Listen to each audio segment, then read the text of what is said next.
Isu ketidakharmonisan hubungan antara Panglima TNI Jenderal Andika Perkasa dan Kepala Staf Angkatan Darat Jenderal TNI Dudung Abdurrahman mengemuka dalam rapat Komisi 1 dengan Kementerian Pertahanan dan TNI Senin kemarin. Sejumlah anggota Dewan menyoroti isu konflik yang terjadi antara Panglima TNI dan Kasat. Apakah ketidakharmonisan ini akan mempengaruhi institusi TNI? Untuk membahasnya lebih dalam kita sudah terhubung melalui sambungan Zoom dengan anggota Komisi 1 DPR Helmi Faisal Zaini. Selamat sore Pak Helmi. 10 hari. Tekan 5. Apakah sudah bergabung Pak Helmi?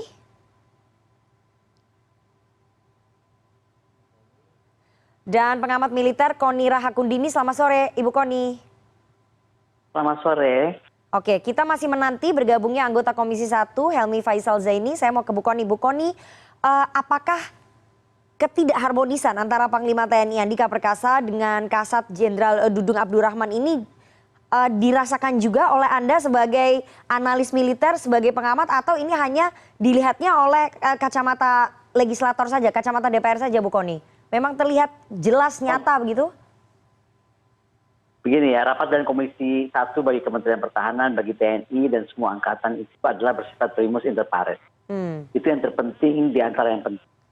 Dan alasan Kasat tidak hadir karena inspeksi Kodam itu tuh menurut saya kurang pas ya, tidak pantas lah. Dan ini kan bukan baru pertama kali, ini sudah berapa kali. Itu kenapa Ibu Mutia, kemudian Pak Effendi dan Pak Yan menyampaikan ini kan sikap Kasat yang dianggap selalu absen rapat dari Komisi 1 DPR. Jadi bukan suatu yang baru terjadi kemarin, tetapi sudah beberapa kali, sehingga kenapa Pak Effendi Simbolon menyatakannya dengan keras.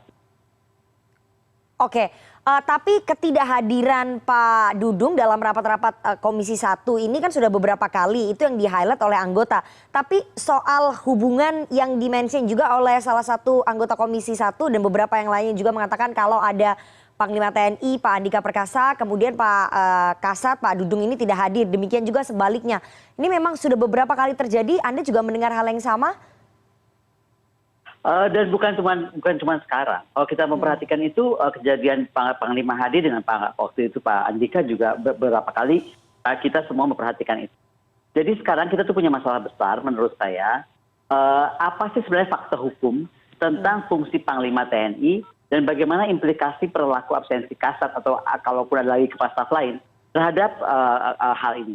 Menurut saya kalau dari faktor Pak Dudung dan Pak Andika, ini terkesan Pak Kasat kita ini arogan ya, tidak patuh terhadap komandannya. Kemudian itu akan menampar atau menurunkan di bawah Panglima TNI. Kemudian akan memperkuat kesan bahwa ada rivalry atau ada invincible rivalry antara Pak Dudung dan Pak Andika. Kemudian ada disharmoni, itu sudah terbaca betul antara Kasat dan Pak Andika, meskipun tadi Panglima menyatakan dengan tenang ya, karena beliau orangnya memang tenang banget itu. Tapi sebenarnya saya kebetulan kan ada di lingkungan ini dan kita semua sudah tahu itu. Yang paling fatal, ini akan berpotensi memecah belah TNI.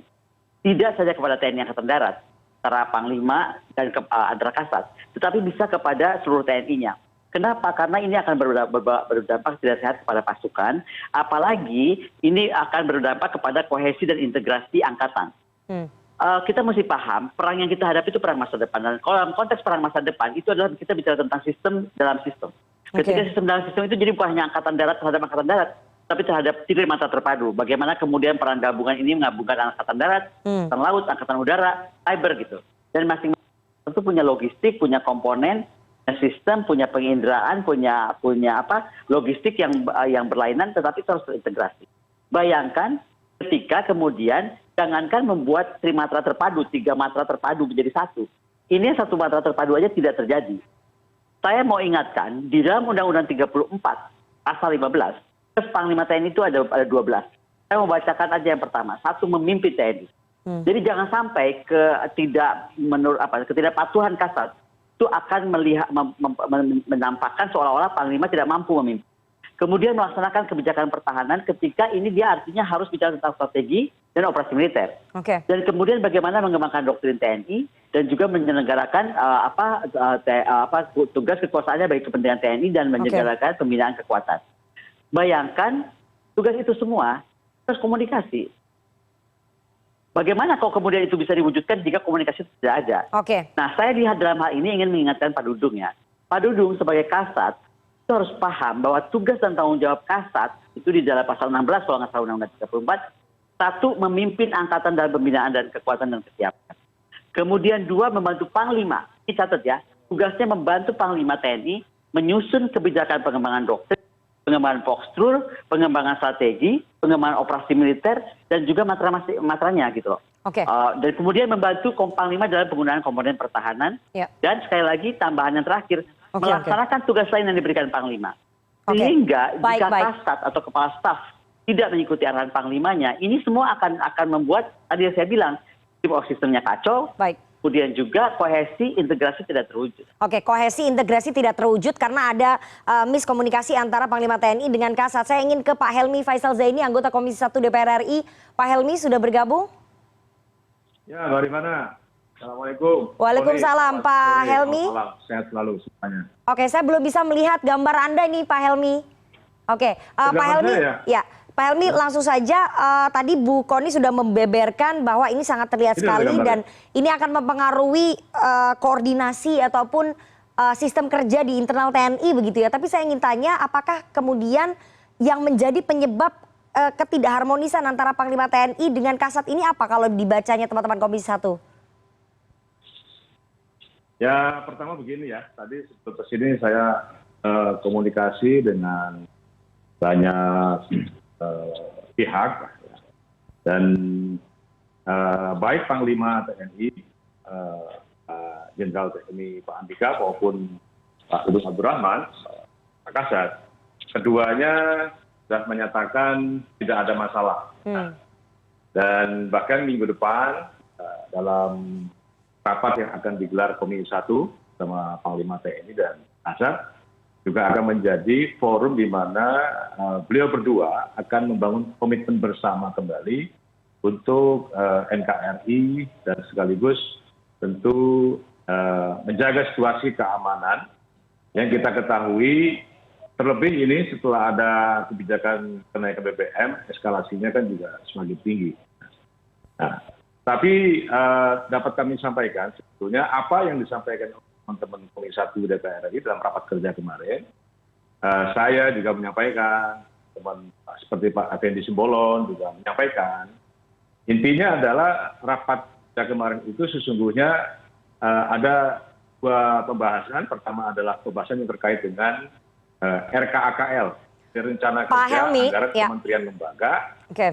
Tentu saja kita harapkan, baik itu Menteri Pertahanan, Pak Prabowo, kemudian juga Pak Dudung selaku Kasat, ya, sebagai KPA, ya, kuasa Pengguna anggaran. Oke. pengguna anggaran, ya beliau sendiri yang harus hadir ya karena Oke. berkaitan dengan tupoksinya. Oke. Tapi karena alasan tertentu ya tidak hadir. Khusus Pak Kasat memang ada beberapa kali forum di mana yang semestinya juga bersama Panglima membersamai tetapi juga tidak. Oke, Nah, baik. kan ini Pak kan era Helmi. sosial media, Ya, Pak ya. Oke. Boni ya. Era di mana menjadi rumah kaca semua perdebatan-perdebatan ataupun percakapan-percakapan yang bersifat informal dan seterusnya itu kan pada akhirnya sampai juga ke teman-teman Komisi 1 DPR RI. Dan dalam pandangan beberapa teman-teman DPR RI, bagaimana juga sudah dilansir di banyak online, di sosial media, ada situasi yang tidak baik, yaitu ada disharmoni antara Panglima Baik, TNI Pak Helmi. dan Pak Kasat. Oke, disharmoni yang tidak baik antara Pak Andika dengan Pak Dudung sampai harus dimention, dibahas, disentil oleh teman-teman Komisi 1 oleh mitra kerjanya ini karena apa? Apakah karena ada persaingan internal di antara keduanya atau apa? Enggak dong, karena masalahnya dengan ada mutilasi 4 warga sipil Papua ya, yang menjadi keprihatinan kita bersama. Dan itu dilakukan oleh oknum TNI Angkatan Darat. Tentu kami ingin dapat penjelasan langsung dari Pak Kasat. Ya. Dan kedua tadi yang kami sampaikan terkait dengan pembahasan tentang RKAKL yang tentu Bukan, Pak. seyogianya ini dapat disampaikan langsung. Oke. Bagi kami hubungan kami dengan Pak Dudung, apalagi saya sesama wong Cirebon ya, sama dengan Pak Dudung itu dekat, dengan Pak Jenderal Andika juga dekat, teman-teman Komisi 1 juga pada dasarnya dengan kedua-duanya juga dekat. Oke. Tidak ada lain, tidak ingin mendorong konflik ini untuk lebih meruncing, tidak. Tapi lebih karena ayo bersama kita menghadapi situasi yang tidak normal, Baik. menghadapi situasi yang sangat sulit.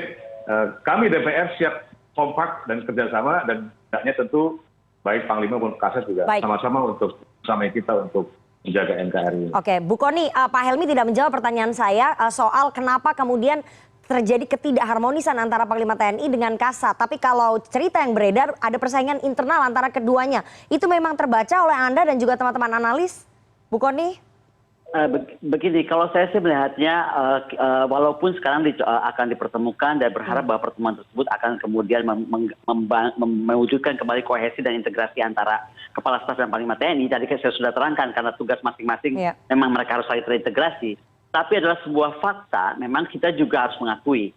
Sebenarnya fakta yang paling parah menurut saya adalah jika partai atau elit politik itu mengganggu atau menggadang-gadang panglima aktif atau kepala staf aktif untuk dilibatkan ke dalam politik praktis. Ini adalah salah satu ya. Karena sekarang begini, kita tahu lah Panglima TNI itu calon cawapres, tapi itu menurut saya masih pantas karena beliau itu akan segera mengakhiri masa jabatannya pada November, ya kan? Tetapi kita juga tahu Pak Dudung itu juga digadang-gadang oleh beberapa partai dan elit politik sebagai cawapres. Sehingga itu tidak mau dan tidak bukan, menurut saya kesalahannya adalah kenapa sih? Dari dulu saya sudah bilang bahwa kalau Panglima atau tentara aktif itu jangan dilibatkan ke politik. Kenapa? Karena ini nih pengaruhnya. Mau tidak mau pasti ada gitu loh. Dan ini nggak baik buat angkatan sendiri. Jadi sekali lagi kita jangan cuma juga bisa menyalahkan ke dalam TNI sendiri gitu kan. Tapi juga ke dalam apa sih bagaimana tugas peran partai dan elit politik yang kehilangan calon pemimpin gitu. Sehingga menggadang-gadang mereka. Sudah pasti itu akan berpengaruh, apalagi sekarang ini adalah dalam satu angkatan. Kalau kemarin mungkin kan Pak Hadi dan Pak Andika masih beda angkatannya, tapi kalau sekarang satu angkatan, jadi makin tajam terlihat. Syukur kalau memang sekarang masalah putranya Pak Dudung sudah masuk, sudah aman. Tapi kita semua tuh tahu apa yang terjadi sebenarnya kan, sampai Pak Andika bersikap keras dan menghukum dengan keras juga akibat yang dilakukan oleh Pak Dudung waktu itu yang tidak lazim dilakukan oleh Kepala Staf Angkatan Darat sebelumnya. Saya nggak akan buka lagi itu, saya sepakat kita nggak dalam rangka memperuncing. Tetapi sekali lagi itu tidak boleh terjadi, apalagi kalau kita lihat kemarin ekspresi dari Pak Effendi Simbolon, dari Bu Mutia, dari Pak Ian, sebenarnya kan sudah ekspresi gitu loh, kesal gitu. Karena udah bukan cuma satu kali, sudah beberapa kali. Saya kira itu. Oke, jadi Pak Helmi ini bukan hanya kesalahan ataupun bukan hanya refleksi ke TNI saja, ke institusi TNI, tapi ke teman-teman Anda, rekan-rekan sesama partai politik yang menggadang-gadang ataupun mendorong-dorong para perwira TNI aktif, yakni Pak Andika dan juga Pak Dudung untuk maju dalam kontestasi Pilpres, menarik mereka para perwira TNI aktif dalam kontestasi Pilpres 2024. Itu yang kemudian memperuncing persaingan di antara dua tokoh ini yang berada dalam satu angkatan. Pak Helmi, jawaban Anda? Ya, memang sadar ataupun tidak, memang suasana politik di negeri kita ini, meskipun 2024 masih jauh ya, terasa sekali suasana yang sangat menghangat ya. Dan seperti yang disampaikan oleh Bu Kony tadi, ada fakta politik bahwa kedua-duanya ini digadang-gadang sebagai figur alternatif ataupun sebagai kandidasi di dalam Pilpres yang akan datang. Nah, maka dalam konteks ini saya kira yang paling terpenting adalah seberapapun gesekan itu terjadi, perbedaan-perbedaan terjadi, yang paling penting prinsipnya pertama kita tidak melanggar dan tidak menabrak perundang-undangan. Yang kedua adalah komitmen kita untuk senantiasa jaga Pancasila NKRI. Dan yang ketiga adalah fokus dan bertanggung jawab pada tupoksi, tugas pokok dan fungsi di masing-masing. Ya. Bahwa hari-hari ini bukan hanya Indonesia sebetulnya, kita menghadapi satu keadaan anomali krisis global. Ya. Kita ketahui ada Rusia dan Ukraina, ya. Kemudian menyebabkan ini dampak ekonomi maupun politik di masing-masing negara di seluruh dunia, dan tentu tidak terkecuali adalah Indonesia. Nah, kami juga kemarin sampaikan juga Bu Kony dalam rapat, kita ini sebagai tuan rumah akan menyelenggarakan P20 ataupun G20, ya. Dan Indonesia adalah merupakan keketuaan sebagai presidensi dari G20. Nah, alangkah buruknya kalau di tengah suasana kita akan menerima kedatangan negara-negara G20, kita sendiri tidak solid, tidak akur, tidak perform menjaga situasi terutama politik lokal ini ya, politik maupun regional. Nah, maka untuk itu kami menyampaikan ya, ada cukup waktu kita untuk konsolidasi, tapi kan kami juga terus terang sedih yang mendalam. Kita baru saja menghadapi suasana krisis di kepolisian, dan sekarang di TNI. Itu hal-hal seperti inilah yang concern teman-teman di Komisi 1 DPR RI. Oke, sekali lagi Bu Kony, Pak Helmy tampaknya tidak mau menjawab ya, lebih ke menetralisir apa yang dilakukan oleh teman-teman yang sesama rekan partai politik begitu. Tapi saya mau tanya Bu Kony, kalau misalnya kita melihat ke belakang ya, ketidakharmonisan antara Panglima TNI dan Kasat bukan hanya terjadi antara Pak Andika dan juga Pak Dudung. Pada saat dulu Pak Hadi Cahyanto menjadi Panglima, Pak Andika sebagai Kasat juga terjadi ketidakharmonisan. Bahkan beberapa kali rapat Komisi 1 ini Pak Andika juga tidak hadir kalau ada Pak Hadi. Demikian juga sebaliknya. Sebelumnya juga di eranya Pak Gatot Nurmantio dengan Kasatnya pada saat itu atau Pak Mulyono itu juga terjadi. Artinya memang ketidakharmonisan antara Panglima TNI dengan Kasat memang sudah beberapa kali terjadi dan wajar terjadi atau bagaimana Bu Kony? Sama sekali nggak wajar. Makanya tadi saya sampaikan bahwa kembali kita terus lihat Undang-Undang 34 pasal 15 pasal 16. Sudah jelas tugas Panglima itu apa, sudah jelas juga tugas Kepala Staf itu apa. Sekali lagi saya harus ulang bahwa tugas Kepala Staf itu membantu Panglima dalam menyusun kebijakan, pengembangan postur, doktrin, operasi militer, juga dengan di masing-masing matranya. Kemudian membantu Panglima menggunakan komponen pertahanan, kebutuhan pertahanan. Ketiga, melaksanakan tugas lain yang diberikan Panglima. Jelas tugas 3-4 tugas dari yang diberikan oleh undang-undang terhadap Kepala Staf adalah mengikuti Panglimanya. Jadi kalau sekarang tidak terjadi itu, apa yang masalah? Kan? Yang kedua, Panglima sendiri, dia harus mampu memimpin TNI. Dia harus mampu melaksanakan semua kebijakan, strategi, bagaimana juga doktrin, dan lain-lain, sehingga dia memang perlu berkomunikasi dengan Kepala Stafnya. Tetapi Kepala Staf yang memang nyeleneh, gitu kan, itu memang harus ditegur keras. Saya nggak tahu kenapa misalnya era Pak Gatot misalnya juga jangankan kepada Kepala Staf ya, waktu itu ya Pak Gatot lebih parah lagi. Pak Gatot itu melawan menterinya, Menteri Pertahanan Pak Riza, karena Pak Gatot merasa beliau itu langsung bisa berhubungan kepada Panglima tertinggi yaitu Presiden gitu.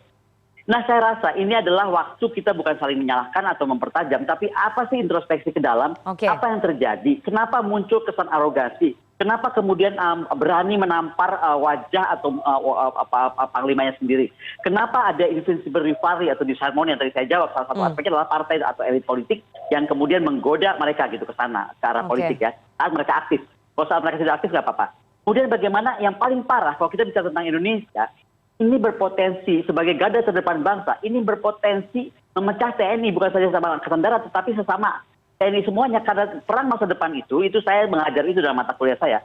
Itu perang trimatra terpadu, network centric warfare, network centric operations. Yang saya bilangkan tadi, di mana kohesi integrasi itu sangat ditekankan karena masing-masing peralatan, logistik, kemudian sistem, komputasi, pergerakan, itu semua harus terintegrasi antara angkatan, 3 angkatan. Bagaimana mungkin itu bisa terintegrasi 3 angkatan kalau 1 angkatan aja itu tidak terwujud dalam mewujudkan sistem dalam subsistem dalam sistem baik terkait angkatan laut, udara dan darat serta cyber. Saya mau ke Pak Helmy. Pak Helmy, terakhir apa yang perlu dievaluasi dengan adanya ketidakharmonisan berulang kali antara petinggi-petinggi di TNI ini baik dengan Panglima TNI dan juga Kasat? Ya, sebagai pemimpin harus menjadi teladan, harus menjadi contoh, harus menjadi prototipe bagi para kadernya, bagi para juniornya. Sedih sekali kan kalau para pemimpinnya ini tidak akur, bagaimana nasib para prajurit kita di bawah. Ya, pemimpin tentunya harus mengedepankan apa yang menjadi kepentingan nasional. Ya. Dan kami harapkan tentunya segala yang menjadi ego pribadi-pribadi ini tidaknya ditunda ya, ataupun diturunkan, karena ada komitmen kebangsaan, komitmen kita menghadapi situasi yang rumit ini, memerlukan kebersamaan, memerlukan kebersatuan. Maka saya kira momentum ini adalah momentum bagi Panglima dan juga Kepala Staf Angkatan Darat ini nanti pada rapat yang akan datang adalah memulai kembali untuk membangun komitmen bersama. Bahwa saya kira apa yang ditengarai teman-teman saya, teman-teman kita di DPR RI, ya suka tidak suka, Panglima telah menjawab kan terkait dengan ketidaklulusan putra dari Kasat yang akhirnya kemudian setelah waktu yang memasuki sesuai dengan ketentuan diterima. Nah ini kan fakta-fakta yang memang tidak ditutup-tutupi dan pada akhirnya saya kira tetap kita harus menegakkan apa yang menjadi hukum dan perundang-undangan. Baik.